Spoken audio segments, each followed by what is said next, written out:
Hi dear students, once again welcome back to my video class. Myself is Santosh Halli, trainer of V Challenge Coaching Classes, Dharwad, District Dharwad.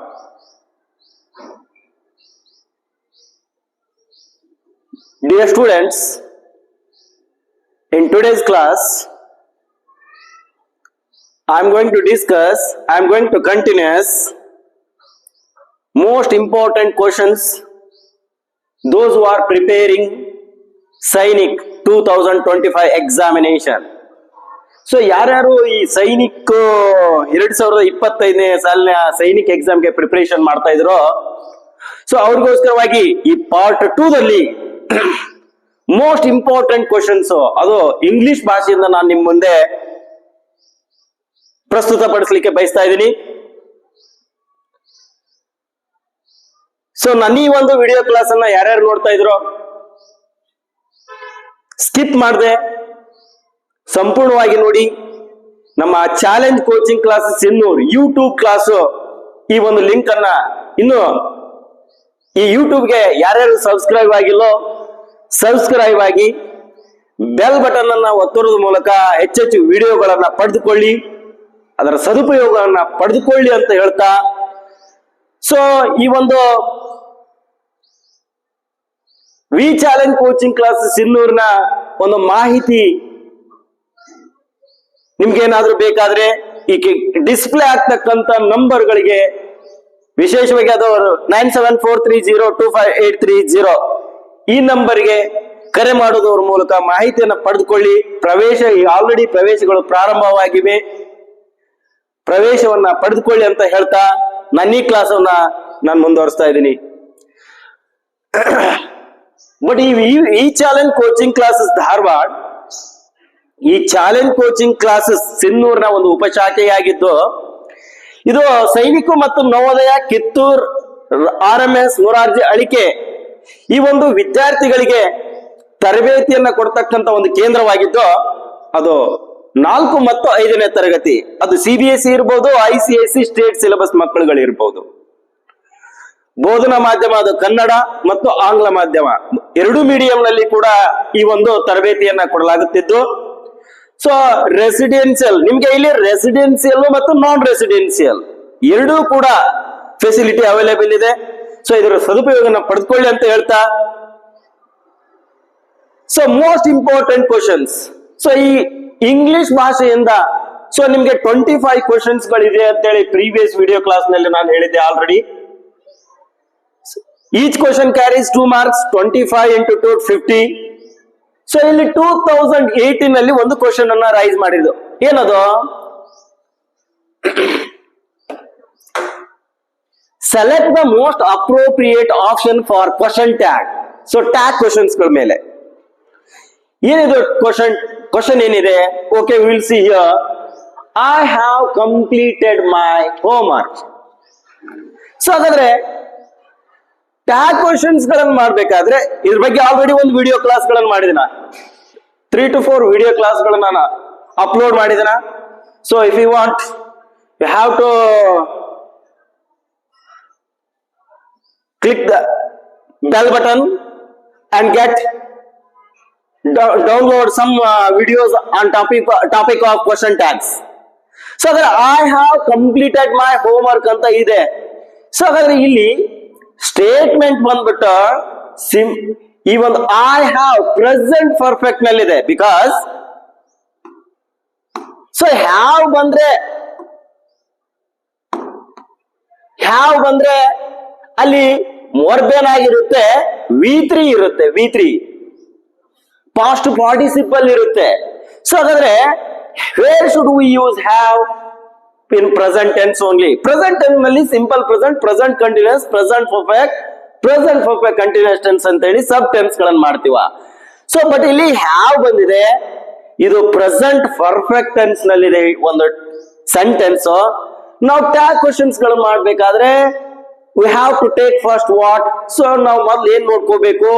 What is the helping verb. So helping verb ಏನಿದೆ ಅನ್ನೋದು ನೋಡ್ಕೋಬೇಕು. The helping verb is have. So have ಇದೆ. So after that ತದನಂತರ sentence positive ಇದೆಯೋ negative ಇದೆಯೋ ನೋಡ್ಕೋಬೇಕು. The statement it is in positive ನಲ್ಲಿದೆ. I have completed my homework, positive ನಲ್ಲಿದೆ. Suppose the statement it is in positive, it should be change into negative. So ಹಾಗಾದ್ರೆ ನಾವು ಅದನ್ನೇ tag questions ಗಳನ್ನ ಮಾಡ್ಬೇಕಾದ್ರೆ ಫುಲ್ ಫಾರ್ಮ್ ನಲ್ಲಿ ಬರೀ ಕೂಡ್ದು ಅದನ್ನ ಶಾರ್ಟ್ ಫಾರ್ಮ್ ನಲ್ಲಿ ಬರೀಬೇಕು. ಹ್ಯಾವಂಟ್. ಸೊ ನಾನು ಪಾಸಿಟಿವ್ ವಿತ್ ನೆಗೆಟಿವ್ ಮಾಡಿದೆ, ಹ್ಯಾವಂಟ್. ನೆಕ್ಸ್ಟ್ ಏನ್ ಮಾಡ್ಬೇಕು, ಸಬ್ಜೆಕ್ಟ್ ಪ್ಲೇಸ್ ನಲ್ಲಿ ಏನಿದೆ ನೋಡ್ಬೇಕು. ಸಪೋಸ್ ಸಬ್ಜೆಕ್ಟ್ ಪ್ಲೇಸ್ ನಲ್ಲಿ ನೌನ್ ಗಳಿದ್ರೆ it should be change into pronoun, ಅದನ್ನೇ ಪ್ರನೌನ್ ಗೆ ಕನ್ವರ್ಟ್ ಮಾಡ್ಕೋಬೇಕು. ಸೊ ಇಲ್ಲಿ Raju, so Raju change into he, Rani change into she. So ಹಿಂಗೆ. ಹಾಗಾದ್ರೆ ಇಲ್ಲಿ ಆಲ್ರೆಡಿ ಪ್ರನೌನ್ ಇದೆ as it is. So as it is ನಾವ್ ಏನ್ ಮಾಡೋಣ, I. So pronoun ಕೊಟ್ಬಿಟ್ಟಿದ್ದೇನೆ, as it is I use ಮಾಡ್ಕೊಂಡ್ಬಿಡೋಣ. ಏನಾಯ್ತು, ಹ್ಯಾವಂಟ್ ಆಯ್ತು. ಸೊ ಯಾವ ಆಪ್ಷನ್ ಅಲ್ಲಿ ಇದೆ, ಹ್ಯಾವ್ ಐ ಇದೆ. Is it right? No. Has I? No. Do I? No. So ಹಾಗಾದ್ರೆ ಇಲ್ಲಿ ನೋಡಿ ಹ್ಯಾವಂಟ್ ಐ ಇದೆ. So the right answer is option D. So ಈ ರೀತಿಯಾಗಿ ಟ್ಯಾಗ್ ಕ್ವಶನ್ಸ್ ಮೇಲೆ ಖಂಡಿತವಾಗಿ ಒಂದು ಕ್ವಶನ್ ಅನ್ನ ರೈಸ್ ಮಾಡ್ತಾನೆ ಎಲ್ಲಿ, ಈ ಸೈನಿಕ್ ಎಕ್ಸಾಮ್ ನಲ್ಲಿ. ಸೊ ನೆಕ್ಸ್ಟ್ ಕ್ವಶನ್ ಅನ್ನ ನೋಡೋದಾದ್ರೆ,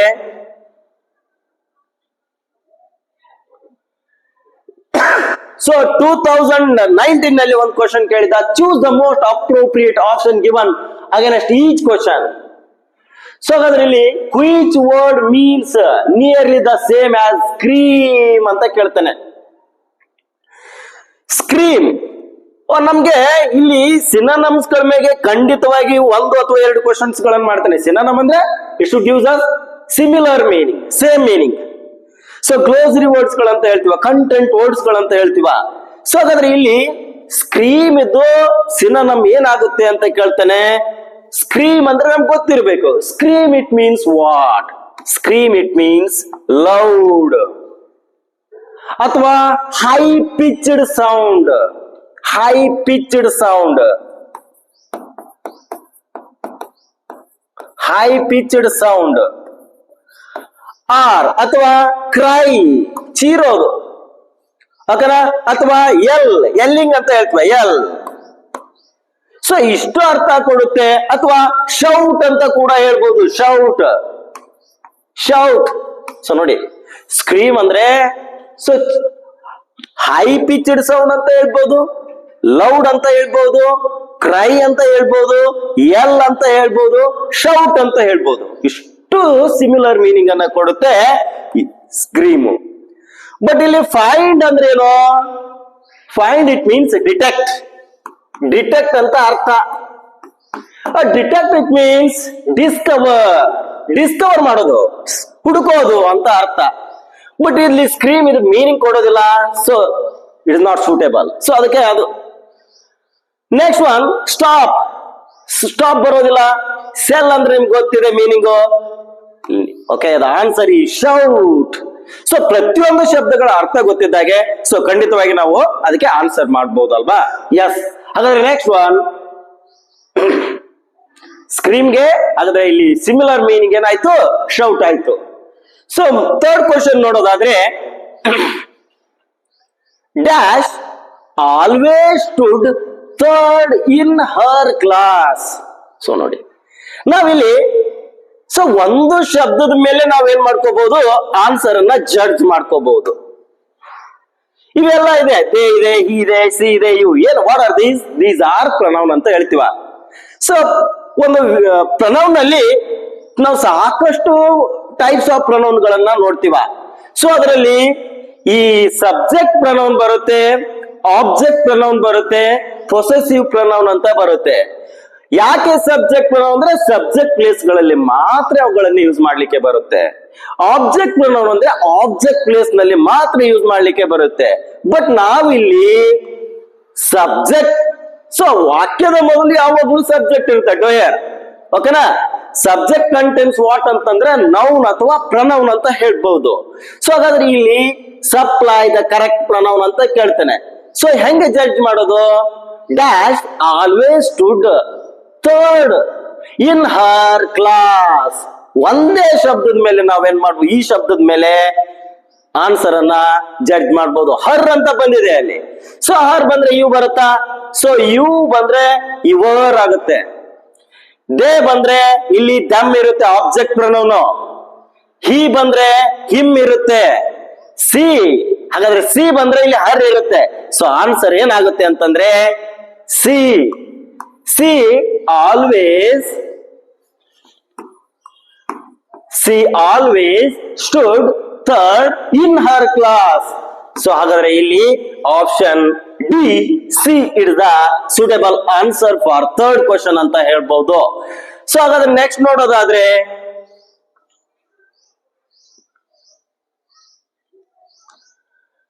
ಈ ನಮ್ಮಿ ಒಂದು victory challenge coaching classes Dharwad. ಈ ಧಾರವಾಡದಲ್ಲಿ ನಾವು ವಿಶೇಷವಾಗಿ ಇದು ಒಂದು ಮಕ್ಕಳಿಗೆ ಸುವರ್ಣಾವಕಾಶ ಅಂತ ಹೇಳಿಕೆ ಬಯಸ್ತಾ ಇದ್ದೀನಿ. ಸೊ ಅದು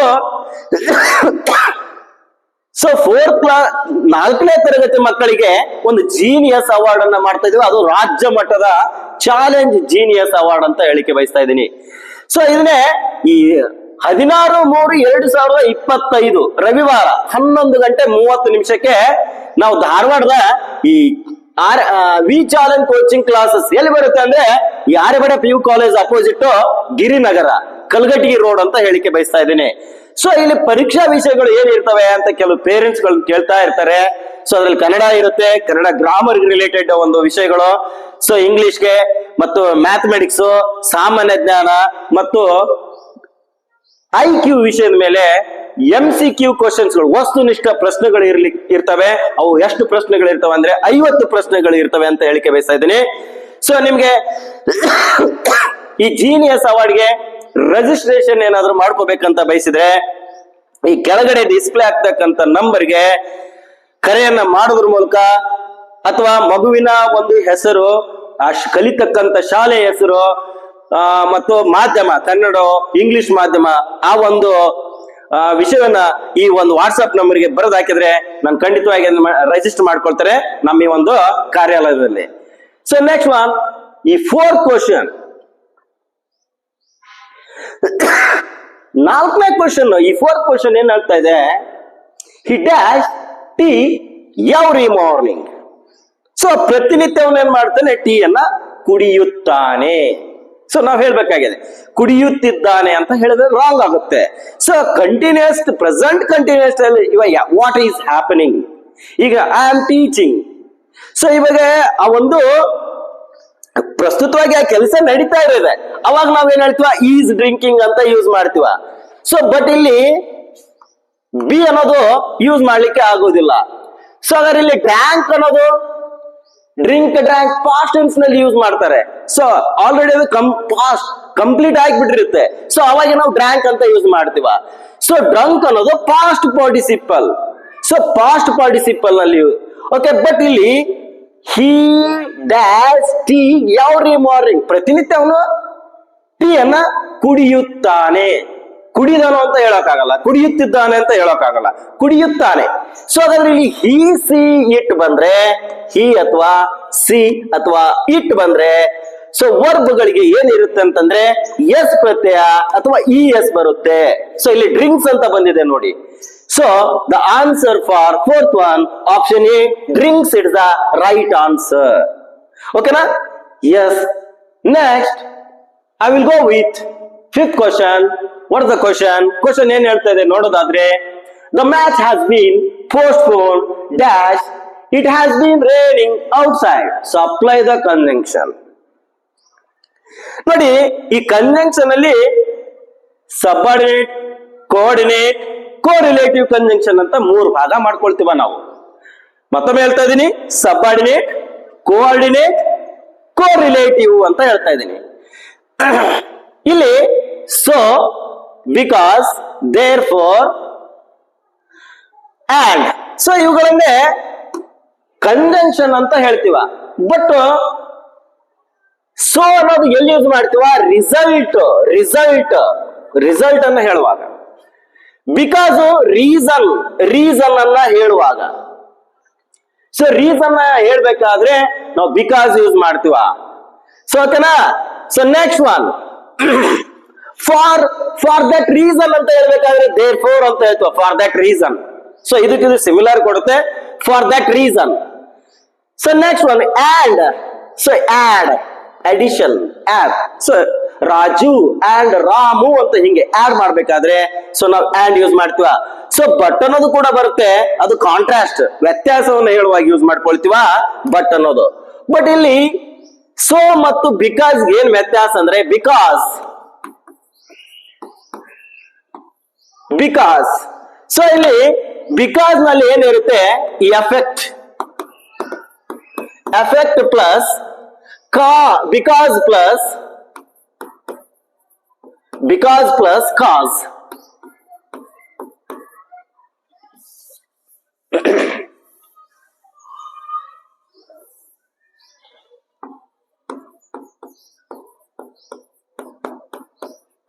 ಫಾರ್ ಎಕ್ಸಾಂಪಲ್, ಒಂದು ಎಕ್ಸಾಂಪಲ್ ಕೊಡ್ಲಿಕ್ಕೆ ಬಯಸ್ತಾ ಇದ್ದೀನಿ. I stayed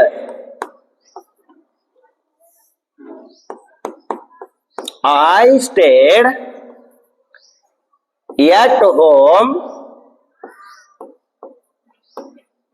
because I stayed at home because it was raining.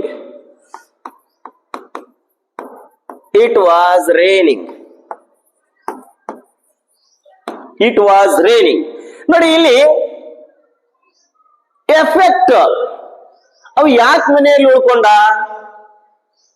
Because ಕಾರಣ ಏನಂದರೆ ಅಲ್ಲಿ ಕಾಸ್ ರೀಸನ್, ಹೊರಗಡೆ ಮಳೆ ಬರ್ತಾ ಇತ್ತು, ಆ ಮಳೆ ಬರ್ತಾ ಇದಕ್ಕೆ ಅವ ಏನ್ ಮಾಡಿದ, ಅವ್ ಮನೆಯಲ್ಲಿ ಉಳ್ಕೊಂಡ. ಹಾಗಾದ್ರೆ ಇದು ಎಫೆಕ್ಟ್. ಯಾವಾಗ್ಲೂ ಬಿಕಾಸ್ ಯೂಸ್ ಮಾಡ್ಬೇಕಾದ್ರೆ ಮೊದಲು ಎಫೆಕ್ಟ್ ಯೂಸ್ ಮಾಡ್ತೀವ, ನೆಕ್ಸ್ಟ್ ಬಿಕಾಸ್ ಕನ್ಜಂಕ್ಷನ್ ಯೂಸ್ ಮಾಡ್ತೀವ, ನೆಕ್ಸ್ಟ್ ಅದು ಕಾಸ್ ಅನ್ನ ಹಾಕ್ತಿವ.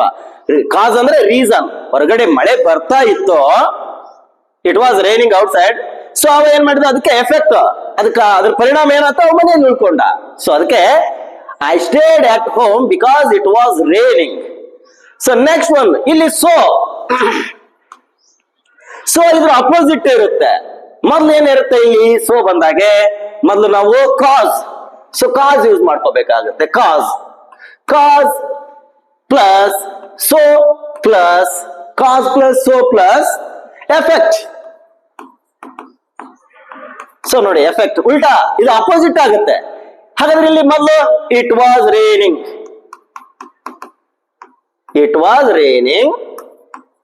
ಹೊರಗಡೆ ಮಳೆ ಬರ್ತಾ ಇತ್ತು, ಆದ್ದರಿಂದ. ಸೊ ಅಂದ್ರೆ ಆದ್ದರಿಂದ it was raining so I stayed at home.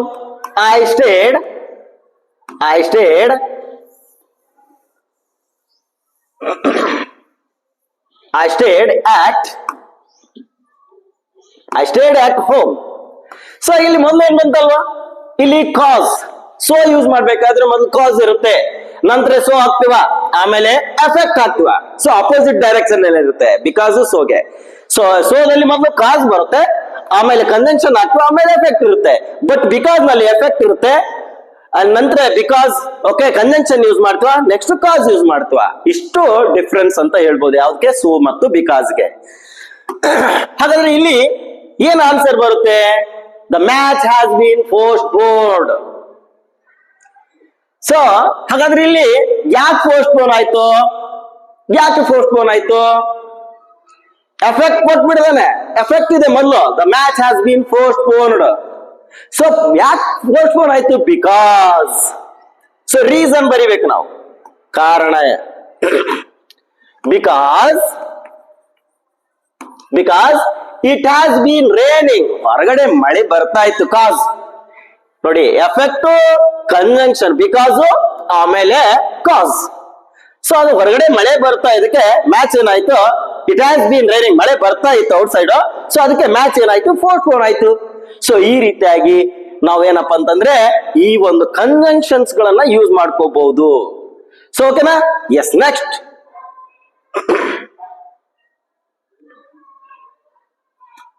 a confectioner is a person who dash. ನೋಡಿ ನಮ್ಗೆ ಇಲ್ಲಿ ಒನ್ ವರ್ಡ್ ಸಬ್ಸ್ಟಿಟ್ಯೂಷನ್ ಅಂತ ಬರುತ್ತೆ. ಅದ್ರ ಮೇಲೆ ಖಂಡಿತವಾಗಿ ಒಂದು ಕ್ವಶನ್ ರೈಸ್ ಮಾಡ್ತಾನೆ. ಬಟ್ ನಮ್ಗೆ ಇಲ್ಲಿ ಕನ್ಫೆಕ್ಷನರ್ ಅಂದ್ರೆ ಯಾರು ಅನ್ನೋದು ಗೊತ್ತಿರ್ಬೇಕು.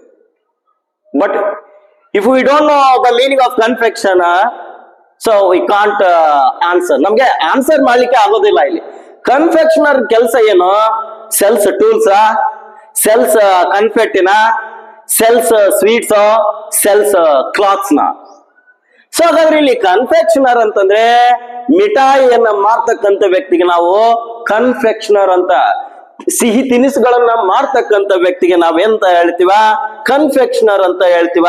ಸೊ ಹಾಗಾದ್ರೆ ಸಿಹಿಯಾದ ಒಂದು ತಿನಿಸುಗಳನ್ನ ಮಾರ್ತಕ್ಕಂಥವನಿಗೆ ಕನ್ಫೆಕ್ಷನರ್ ಅಂದ್ರೆ, ಹಾಗಾದ್ರೆ ಇಲ್ಲಿ a confectioner is a person who sells sweets ಅಂತ ಹೇಳ್ಬಹುದು. The answer for 6-1 option C.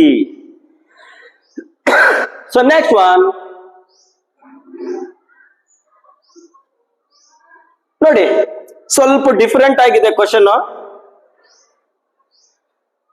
ನಾವು ಇಲ್ಲಿ poets are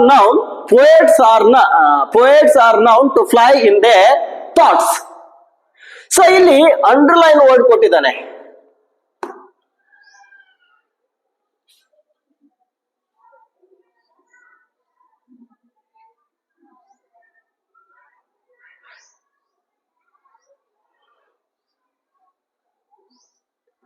ಸೊ ಅಂಡರ್ಲೈನ್ ಏನಿದೆ? ಟು ಫ್ಲೈ ಅಂತ ಇದೆ, ಟು ಫ್ಲೈ ಅಂತ ಇದೆ. ಸೊ ನಾವು ಇಲ್ಲಿ ಇಂಗ್ಲಿಷ್ ನಲ್ಲಿ 2+V1 ಅಂತ ಬರ್ತವೆ. To drink, to come, to sleep, to jump, to write, to teach. So ಇಂಥ ಒಂದು ಶಬ್ದಗಳಿಗೆ ನಾವು ಏನಂತ ಕರಿತೀವಿ ಅಂದ್ರೆ ಇನ್ಫೈನೈಟ್ ವರ್ಬ್ ಅಂತ ಹೇಳ್ತೀವ. ಸೊ ಇನ್ಫೈನೇಟಿವ್, ಫೈನೈಟ್ ವರ್ಬ್, ಇನ್ಫೈನೇಟಿವ್ ವರ್ಬ್ ಅಂತ ಹೇಳ್ತೀವ. ಸೊ ಇಲ್ಲಿ ಟು ಫ್ಲೈ ಅನ್ನೋದು ಇದು ಎಂತ ವರ್ಬ್ ಅಂದ್ರೆ ಇನ್ಫೈನೇಟಿವ್ ವರ್ಬ್. ಸೊ ಅದ್ರ poets are known to fly in their thoughts ಅಂತ ಹೇಳ್ತಾನೆ. Choose the word nearest in the meaning to the underline word. To fly ಅಂದ್ರೆ ಏನು, ಅದ್ರ ಮೀನಿಂಗ್ ಕೇಳ್ತಾ ಇದ್ದಾನೆ.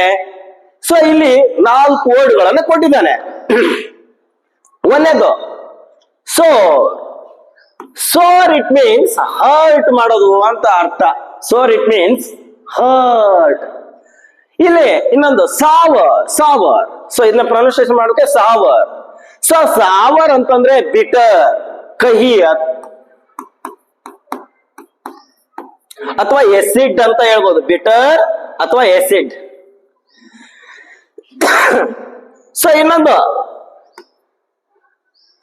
ಸೋರ್ ಅಂತ ಮೀನಿಂಗ್ ಇದೆ. ಸೊ ಇದ್ರ ಅರ್ಥ ಏನು? ಜಂಪ್ ಅಂತ ಅರ್ಥ. ಟು ಫ್ಲೈ, ಹಾರೋದು, ಜಂಪ್. ಶೂರ್. ಸೊ ಇಲ್ಲಿ ಶೂರ್ ಅಂತಂದ್ರೆ ಏನು? ಶೂರ್ ಖಂಡಿತವಾಗಿ ಅಂದ್ರೆ ಡೆಫಿನಿಟ್ ಅಂತ ಮೀನಿಂಗ್ ಕೊಡುತ್ತೆ. ಡೆಫಿನಿಟ್. ಶೂರ್. ಇಲ್ಲಿ ಶೋರ್ ಅಂದ್ರೆ ಜಂಪ್. ಸೊ ಹಾಗಾದ್ರೆ ಟು ಫ್ಲೈ ಮೀನಿಂಗ್ ಯಾವ್ದು ಕೊಡುತ್ತೆ ಅಂತಂದ್ರೆ ಇಲ್ಲಿ ಸೋರ್, ಹರ್ಟ್ ಮಾಡೋದು ಆಗೋದಿಲ್ಲ, ಇಲ್ಲಿ ಹರ್ಟ್ ಬರೋದಿಲ್ಲ. ಸಾವರ್, ಬಿಟರ್ ಅಥವಾ ಎಸಿಡ್ ಮೀನಿಂಗ್ ಕೊಡೋದಿಲ್ಲ.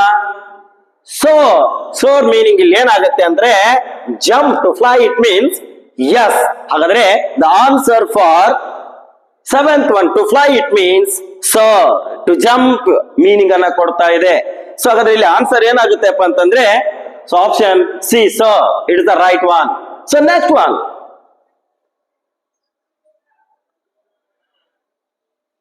ಈ ಚಾಲೆಂಜ್ ಕೋಚಿಂಗ್ ಕ್ಲಾಸ್ ಸಿನ್ನೂರಲ್ಲಿ ಪ್ರತಿ ವರ್ಷದಂತೆ ನಾವ್ ಏನ್ ಮಾಡ್ತಾ ಇದೀವ, ಈ ಸ್ಟೇಟ್ ಬೋರ್ಡ್ ಮತ್ತು CBS ಮಕ್ಕಳಿಗೆ ಗ್ರೇಡ್ ಅದು 6 to 10th ಕನ್ನಡ ಮತ್ತು ಇಂಗ್ಲಿಷ್ ಮಾಧ್ಯಮದಲ್ಲಿ, ಅದು ರೆಸಿಡೆನ್ಸಿಯಲ್, ನಾನ್ ರೆಸಿಡೆನ್ಸಿಯಲ್ ಮಕ್ಕಳಿಗೆ ನಾವೇನ್ ಮಾಡ್ತಾ ಇದೀವಿ, ಇಲ್ಲಿ ಬೇಸಿಗೆ ತರಬೇತಿಯನ್ನ ಕೊಡ್ತಾ ಇದೀವಿ.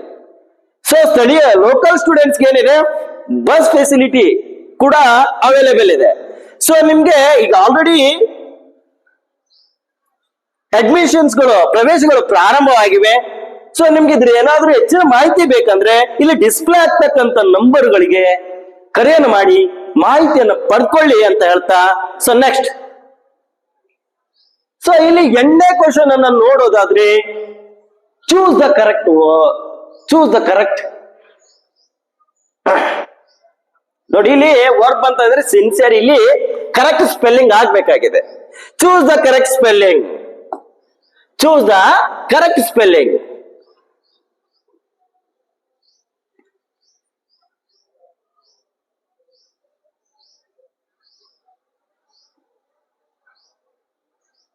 Choose the correct spelling ಅಂತ ಮಾಡ್ಕೊಳ್ಳೋಣ. ಸೊ ಇಲ್ಲಿ ಸಿನ್ಸಿಯಾರಿಟಿ ಸ್ಪೆಲ್ಲಿಂಗ್ ಏನಾಗುತ್ತೆ ಅನ್ನೋದನ್ನ ನೋಡ್ದಾದ್ರೆ ಸಿನ್ಸಿಯಾರಿಟಿ. ಸೊ ಇಲ್ಲಿ ನೋಡಿ ಒಂದೊಂದು ನೋಡೋದಾದ್ರೆ ಇಲ್ಲಿ ಡಬಲ್ ಇ ಬರುತ್ತೆ, ಸಿನ್ಸಿಯಾರಿಟಿ ಅಂತ ಹೇಳ್ತೇನೆ ನಾನು. So don't use double E. So ಇಲ್ಲಿ ಅದೇ ಸಿನ್ಸಿಯಾರಿಟಿ ಡಬಲ್ ಆರ್ ಕೊಡ್ತಾ ಇದ್ದೇನೆ. ಸೊ ನಮ್ಗೆ ಇಲ್ಲಿ ಡೌಟ್ ಎ ಆರ್ ಬಿ ದಲ್ಲಿ ಡೌಟ್ ಬರ್ತಾ ಇದೆ. ಸೊ ಹಾಗಾದ್ರೆ ಸಿನ್ಸಿಯಾರಿಟಿ ಬರಿಬೇಕಾದ್ರೆ ಫಸ್ಟ್ ಗೆ ಎಸ್ ಐ ಬರುತ್ತೆ, ಓಕೆನಾ. ಸೊ ಇಲ್ಲಿ ಎಸ್ ಇ ಬರೋದಿಲ್ಲ, ಎಸ್ ಐ ಬರುತ್ತೆ. The answer for sincerity. ನೋಡಿ ಇದ್ರ ಮೇಲೆ ಕರೆಕ್ಟ್ ಸ್ಪೆಲ್ಲಿಂಗ್ ಮೇಲೆ ನಿಮ್ ಖಂಡಿತವಾಗಿ 1 ಅಥವಾ 2 ಕ್ವಶನ್ಸ್ ಗಳನ್ನ ರೈಸ್ ಮಾಡ್ತೇನೆ. ಸೊ ಹಾಗಾಗಿ ನೀವು ಇದನ್ನ ಈ ಕರೆಕ್ಟ್ ಸ್ಪೆಲ್ಲಿಂಗ್ಸ್ ಗಳನ್ನ ವರ್ಡ್ಸ್ ಗಳನ್ನ ಪ್ರಾಕ್ಟೀಸ್ ಮಾಡಿ ಅಂತ ಹೇಳಿಕೆ ಬಯಸ್ತಾ ಇದ್ದೀನಿ. So next one 9th question ಅನ್ನ ನೋಡೋದಾದ್ರೆ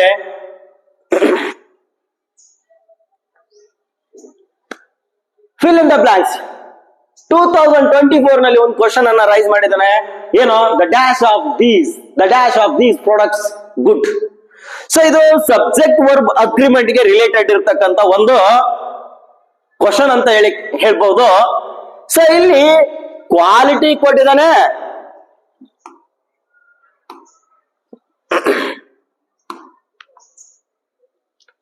ಕ್ವಾಲಿಟಿ ಕೊಟ್ಟು ಈಸ್ ಕೊಟ್ಟಿದ್ದಾನೆ. ಇಲ್ಲಿ ಕ್ವಾಲಿಟಿ ಕೊಟ್ಟಿದ್ದಾನೆ, ಆರ್ ಕೊಟ್ಟಿದ್ದಾನೆ, ಕ್ವಾಲಿಟಿ ಕೊಟ್ಟಿದ್ದಾನೆ, ವರ್ ಕೊಟ್ಟಿದ್ದಾನೆ, ಕ್ವಾಲಿಟೀಸ್ ಅಂತ ಕೊಟ್ಟಿದ್ದಾನೆ, ಈಸ್ ಕೊಟ್ಟಿದ್ದಾನೆ.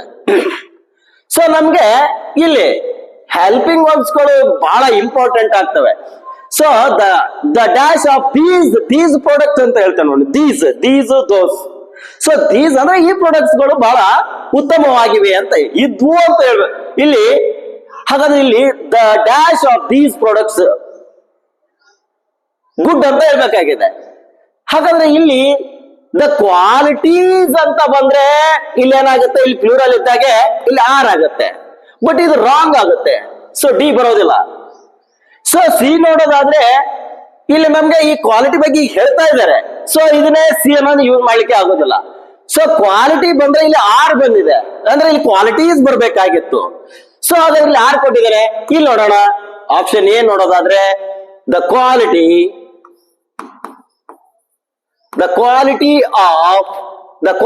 Of these products. ನೋಡಿ ಆ ಪ್ರಾಡಕ್ಟ್ ನ ಕ್ವಾಲಿಟಿ ಬಗ್ಗೆ ಹೇಳ್ತಾ ಇದ್ದೆ ನಾನು.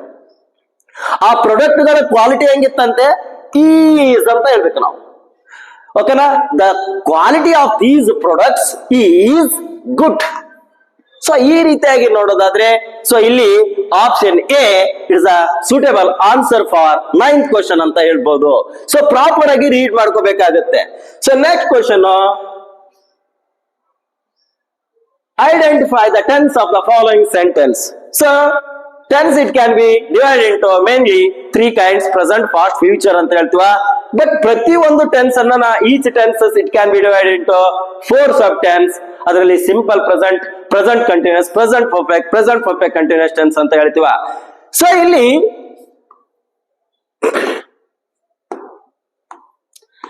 ಸಿಂಪಲ್ ಪ್ರೆಸೆಂಟ್, ಸೊ ಮಕ್ಕಳಿಗೆ ಸಿಂಪಲ್ ಪ್ರೆಸೆಂಟ್ ಟೆನ್ಸ್ ಅಂತ ಹೇಳ್ತೀವ. ಸೊ ಇನ್ನೊಂದು ಹೆಸರು ಪ್ರೆಸೆಂಟ್ ಇಂಡೆಫಿನಿಟ್ ಅಂತ ಹೇಳ್ತೀವ. ಪ್ರೆಸೆಂಟ್ ಇಂಡೆಫಿನಿಟ್ ಅಂತ ಕೂಡ ಹೇಳ್ಬಹುದು. ಸೊ ಹಾಗಾದ್ರೆ ಸರ್ ನಾವ್ ಇದನ್ನಷ್ಟೇ ತಿಳ್ಕೊಂಡಿದ್ ಗೊತ್ತಿರದೇನಂದ್ರೆ ಸೊ ನಮ್ಮ ಮಕ್ಕಳಿಗೆ ಕನ್ಫ್ಯೂಷನ್ ಆಗ್ಬಿಡುತ್ತೆ. ಇಲ್ಲಿ ಸಿಂಪಲ್ ಪ್ರೆಸೆಂಟ್ ಟೆನ್ಸ್ ಅಂದ್ರೆ ಪ್ರೆಸೆಂಟ್ ಇಂಡೆಫಿನಿಟ್, ಓಕೆನಾ. ಸಿಂಪಲ್ ಪಾಸ್ಟ್ ಟೆನ್ಸ್ ಅಂದ್ರೆ past indefinite. So simple future tense ಅಂದ್ರೆ ಫ್ಯೂಚರ್ ಇಂಡೆಫಿನಿಟ್. ಸೊ ಹಾಗಾದ್ರೆ ಇಲ್ಲಿ ಏನ್ ಕೇಳ್ತಾ ಇದ್ದೇನೆ, the sun sets in the evening. So ಹಾಗಾದ್ರೆ ಇಲ್ಲಿ ಟೆನ್ಸ್ ಗಳ ಬಗ್ಗೆ ನಮ್ಗೆ ನಾಲೆಜ್ ಇದ್ರೆ ನಾವೇನ್ ಮಾಡ್ಬೋದು, ಖಂಡಿತವಾಗಿ ಆನ್ಸರ್ ಮಾಡ್ಬೋದು. ದ ಸನ್ ಸಬ್ಜೆಕ್ಟ್ ಇದೆ, ಸನ್ ಅನ್ನೋದನ್ನ ನಾವೇನ್ ಮಾಡ್ತೀವ ಇಲ್ಲಿ, it should be consider as a he, okay, male dominant. So ಹಾಗಾದ್ರೆ ಇಲ್ಲಿ ಸೆಟ್ಸ್ ಅನ್ನೋದು ಸೊ ನಾವು ಸಣ್ಣ ಕಾಮನ್ ಆಗಿ depend upon nature of sentence, ಅರ್ಥಕ್ಕನುಗುಣವಾಗಿ ನಾವು ಅದನ್ನ ಹಿ ಅಂತ ಹೇಳ್ಕೋಬಹುದು, ಇಟ್ ಅಂತ ಹೇಳ್ಕೋಬಹುದು. ಹಿ ಸಿ ಇಟ್ ಬಂದ್ರೆ ವರ್ಬ್ಗಳಿಗೆ ಎಸ್ ಪ್ರತ್ಯಯ ಬರುತ್ತೆ. ಸೊ ಹಾಗಾದ್ರೆ ಸೆಟ್ ಗೆ ಎಸ್ ಪ್ರತ್ಯಯ ಬಂದಿದೆ. ಸೊ ಯಾವಾಗ್ಲೂ V1 ಗೆ ಮಾತ್ರ ಎಸ್ ಅಥವಾ ಇ ಎಸ್ ಯೂಸ್ ಮಾಡೋದು. ಸೊ V1 ಎಲ್ಲಿ ಬರುತ್ತೆ? Subject plus V1 plus object. ಯಾವ ಒಂದು ಫಾರ್ಮುಲಾ ಅಂತಂದ್ರೆ simple present tense formula. So next ಹಾಗಾದ್ರೆ ಇಲ್ಲಿ ಸಬ್ಜೆಕ್ಟ್ ಪ್ಲಸ್ V1 ಬಂದ್ರೆ ಸೊ ಅದು ಸಿಂಪಲ್ ಪ್ರೆಸೆಂಟ್ ಟೆನ್ಸ್. ಅಥವಾ ಅದೇ subject plus V2 plus object ಬಂದ್ರೆ ಅದು ಸಿಂಪಲ್ ಪಾಸ್ಟ್ ಟೆನ್ಸ್. ಓಕೆನಾ? ಎಸ್. ಹಾಗಾದ್ರೆ ಇಲ್ಲಿ subject plus V1 plus object ಇದೆ. ಪ್ರೆಸೆಂಟ್ ಇಂಡೆಫಿನಿಟ್ ಅಂತ ಹೇಳ್ಬಹುದು. So the answer for 10th one, option A, present indefinite. Present indefinite. Okay, so ಇದುವರೆಗೂ still we have discuss 10 questions. So most important questions ಗಳನ್ನ ನಾನು ನಿಮ್ಮ ಮುಂದೆ ಇದುವರೆಗೂ ಪ್ರಸ್ತುತಪಡಿಸಿದೆ. ಸೊ ಕೊನೆಯದಾಗಿ ಇದುವರೆಗೂ ನನ್ನ ಈ ಒಂದು ವಿಡಿಯೋ ಕ್ಲಾಸ್ ಅನ್ನು ಯಾರ್ಯಾರು ನೋಡ್ತಾ ಇದ್ರು, ಸೊ ಇನ್ನು ಯಾರು ನೋಡ್ತಾ ಇಲ್ಲೋ, ಸೊ ಅದಕ್ಕೆ ನೀವೇನ್ ಮಾಡ್ಬೇಕು, ಇನ್ನೂ ಹೆಚ್ಚೆಚ್ಚು ವಿಡಿಯೋಗಳು ಬೇಕಾದ್ರೆ ಈ ನಮ್ಮ challenge coaching classes Sindhu YouTube ಚಾನಲ್ಗೆ ಹೋಗಿ ಅಲ್ಲಿ ಸಬ್ಸ್ಕ್ರೈಬ್ ಆಗಿ. ಹೆಚ್ಚೆಚ್ಚು ಮ್ಯಾಥಮೆಟಿಕ್ಸ್ ಇರ್ಬೋದು, ಸೊ IQ ಇರ್ಬೋದು, ಇಂಗ್ಲಿಷ್, ಸೊ ಹಿಂಗೆ ವಿವಿಧ ರೀತಿಯ ಒಂದು ಸಬ್ಜೆಕ್ಟ್ ಗಳ ಒಂದು ವಿಡಿಯೋ ಕ್ಲಾಸ್ಗಳು ನಿಮ್ಗೆ ಬೇಕಾದ್ರೆ ಸೊ ಅಲ್ಲಿ ಬೆಲ್ ಬಟನ್ ಅನ್ನು ಒತ್ತಿ. ಸೊ ಈ ಕ್ಲಾಸ್ಗಳು ಇಷ್ಟ ಆದ್ರೆ ಲೈಕ್ ಕೂಡ ಕೊಡಿ. ಹಾಗಾದ್ರೆ ಬೆಲ್ ಬಟನ್ ಒತ್ತುವುದ್ರ ಮೂಲಕ ಹೆಚ್ಚೆಚ್ಚು ವಿಡಿಯೋಗಳನ್ನ ಪಡೆದುಕೊಳ್ಳಿ. ನಿಮ್ ಗೆಳೆಯರಿಗೂ ಕೂಡ ಶೇರ್ ಮಾಡಿ, ಇದರ ಸದುಪಯೋಗವನ್ನ ಪಡೆದುಕೊಳ್ಳಿ ಅಂತ ಹೇಳ್ತಾ ನನ್ನ ಈ ಒಂದು ಕ್ಲಾಸ್ ಅನ್ನು ಮುಗಿಸ್ತಾ ಇದ್ದೀನಿ. Thank you very much.